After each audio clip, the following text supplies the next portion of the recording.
Hey everyone, Nathan here. Today I want to talk about why I quit playing tournaments, or at least started playing them a lot less frequently. People ask me a lot, what are the most profitable games to play these days? Is it cash games, sit and goes tournaments, Zoom, maybe some other formats like Pot Limit Omaha or something like that? So that's what I'm going to talk about in today's video.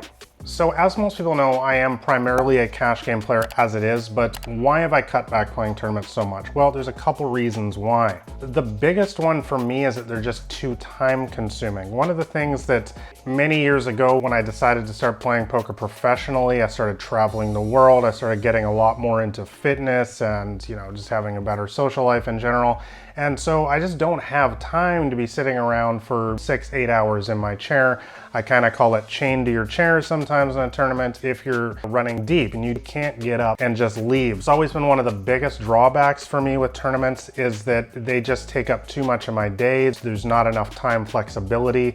If I'm traveling, if I'm going to meet friends, if I want to get to the gym, I just don't have the ability to get up and manage my life the way I want to. All right, so the second reason why I've cut back drastically in playing tournaments is just the crazy variance. Now, this is something I've talked about before. It's kind of a double-edged sword with tournaments, is you can win a lot of money really fast. Obviously, if you win the tournament or even just place high, second, third, fourth, there's a lot of money. Usually all the money is at the top in the tournaments, but the problem is that tournaments are so feast or famine. You can often, even if you're an excellent tournament player, you can often go weeks, months, even years in some cases without getting a significant score. This can really hurt mentally, psychologically, and you lose confidence. A lot of tournament players lose confidence after a period of months where they're not getting any kind of real results. And it's just compared to some other formats like cash games or sit and goes where the money, the profit is a lot more consistent. This is a significant psychological hurdle to get over for tournament professionals. So while some people do see this as a good thing, and I do love the thrill of a deep run in a tournament just as much as everyone else, it's just too much variance for me. I really just prefer the constant profit, the profit on most days you can get playing cash games, or even sit and goes for that matter. All right, and so the final reason why I've cut back playing tournaments is actually kind of shocking to a lot of people, but it's because they're just not challenging enough in many ways for me. I've often said that the thing with tournaments is that once you get to the middle stages and really the bubble and the final table, the average stack size is usually only about, 20 big blinds, 30 big blinds. And what that really means is that all of the play is pre-flop or on the flop. There's not really a whole lot of play on the turn and river. So what this really does is it holds you back from learning all parts of the game, all street. This is why a lot of cash game players, for instance, have been able to transition into success in tournaments a lot better than the reverse of tournament players transitioning into cash. And that is because I believe that formats like cash games where the average stack size is typically a lot deeper, like 100 big blinds on average, it just forces you to play the later streets more often, the turn and the river. And those streets tend to have a lot more complex decision making, a lot more looser edges for call downs and for bluff. So I think that if improving your game, improving your technical understanding of the game is a priority for you, then I do think that most other formats honestly will be better than tournaments. I think that heads up as I've mentioned before, is actually the best format possible if just improving your poker skills is your main priority. All right, guys, so I don't want to completely trash tournaments in this video. That was not my goal. I know a lot of you guys that watch my channel do enjoy playing tournaments, and as I mentioned before, I enjoy playing them too. One of the biggest things that I've always said when people ask me what games that they should be playing is just forget about the profit right now, because it really doesn't matter. Really what you want to do is play the games that you enjoy the most. And if playing tournaments is the format that you find to be the most exciting, the most fun, then you absolutely should be playing that. And the reason why is it's going to motivate you to get in there each day, to play more consistently, and to improve your game especially. And there's many other reasons. A lot of people, their goal, their dream is to, play in the WSOP or to, perhaps be a professional tournament player one day.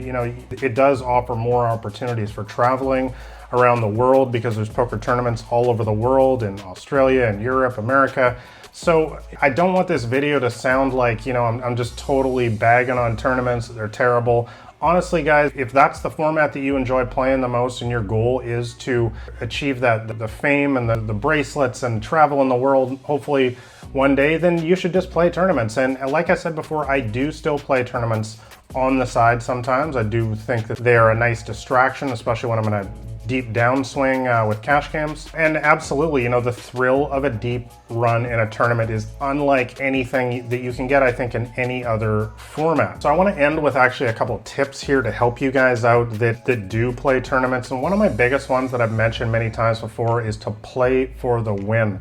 Honestly, guys, even though I have limited experience in tournaments, I don't claim to be a tournament expert, I can still tell you without a doubt that the biggest reason, the biggest difference between long-term big winning poker tournament players, you know, I'm talking about, you know, the Daniel Negreanos, the Fedor Holes, people like that have significant long-term lifetime earnings, is these guys play for the win. And where they separate themselves from almost all other tournament players out there, the vast majority of other tournament players out there are just playing to survive, to get that min cash. Guys, as I mentioned before, there is no point in getting a min cash. You know, if you're playing in a high stakes tournament and you're just trying to get your money back, you shouldn't even be there. There's no point. You should be playing for the win. And or specifically the top 3 finishes at least, because that's always where all the money is in tournaments. So what are some strategies in order to play for the win? Well, my number 1 tournament strategy is definitely to abuse the bubble. Well, of course, it's going to start before the bubble. Even though I mostly suggest playing a tight and aggressive style in cash games and sit and goes, I actually suggest more of a loose aggressive style. Some of the stuff that I talk about in my later books, like Modern Small Stakes and the Micro Stakes Playbook. And that is really just playing more hands, putting more pressure on your opponents. And I really prefer this in the early stages. And the whole point is for me to build up a chip stack. You know, a lot of people talk about the big stack bully and, you know, all this. I hear this, and my answer to them is always, why don't you just become the big stack? It's like complaining about big corporations or the man.